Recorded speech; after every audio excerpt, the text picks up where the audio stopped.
कहते हैं नकल के लिए भी अकल की जरूरत होती है और भाजपा में इस अकल की भारी कमी है।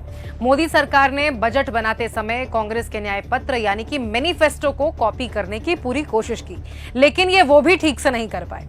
इसीलिए अब आप इस बजट को नकलची बजट भी कह सकते हैं। मोदी सरकार का ये बजट अपने एनडीए के साथियों यानी कि नायडू और नीतीश को ठगने के लिए आधी अधूरी रेवड़ियां बांटने जैसा है, ताकि सरकार बची रहे और कमान मोदी जी के हाथों में ही बनी रहे।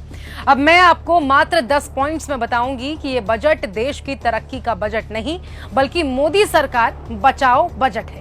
तो इस बजट में 10 साल बाद उन युवाओं के लिए सीमित घोषणाएं हुई हैं जो सालाना 2 करोड़ नौकरियों के जुमले को झेल रहे हैं। किसानों के लिए केवल सतही बातें की गई, 1.5 गुना एमएसपी और आय 2 गुना करना सब चुनावी धोखेबाजी साबित हुई। ग्रामीण वेतन को बढ़ाने का इस सरकार का कोई इरादा भी इसमें नजर नहीं आया।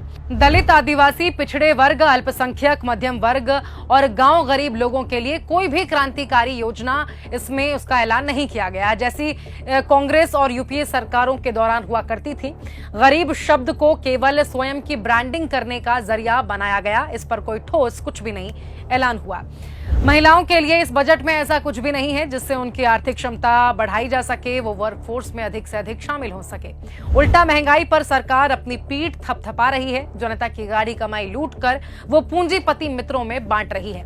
कृषि, स्वास्थ्य, शिक्षा, जन कल्याण और आदिवासियों पर बजट में आवंटन से कम खर्च किया गया है, क्योंकि ये सब कुछ भाजपा की प्रायोरिटीज में, प्राथमिकताओं में नहीं आते हैं। इसी तरह कैपिटल एक्सपेंडिचर पर 1 लाख करोड़ कम खर्च किया गया है, तो फिर नौकरियां आखिर कहां से बढ़ेंगी? शहरी विकास, ग्रामीण विकास, infrastructure, manufacturing, MSME, investment, EV योजना, सब पर केवल डॉक्यूमेंट, पॉलिसी, विजन, रिव्यू आदि की बात की गई, पर कोई भी बड़ा ऐलान या बड़ी घोषणा नहीं की गई। आए दिन रेल हादसे हो रहे हैं, ट्रेनों को बंद किया गया, कोच की संख्या घटी है, आम यात्री परेशान घूम रहा है, पर बजट में रेलवे के बारे में कुछ भी नहीं कहा गया। इससे जुड़ी कोई घोषणा या कोई ऐलान नहीं हुआ, कोई जवाबदेही भी तय नहीं की गई। सेंसस व जातिगत जनगणना पर भी कुछ भी नहीं बोला गया, जबकि ये 5वां बजट है जो बिना सेंसस के, बिना जातिगत गणना के प्रस्तुत किया जा रहा है। यह हैरान कर देने वाली अप्रत्याशित नाकामी है जो लोकतंत्र और संविधान के खिलाफ है। 20 मई 2024 यानी कि चुनाव के दौरान ही मोदी जी ने एक इंटरव्यू में यह दावा किया था कि 100 दिनों का एक्शन प्लान उनके पास पहले से ही है। जब एक्शन प्लान 2 महीने पहले से था तो कम से कम बजट में तो वो एक्शन प्लान बताया जाना जरूर चाहिए था।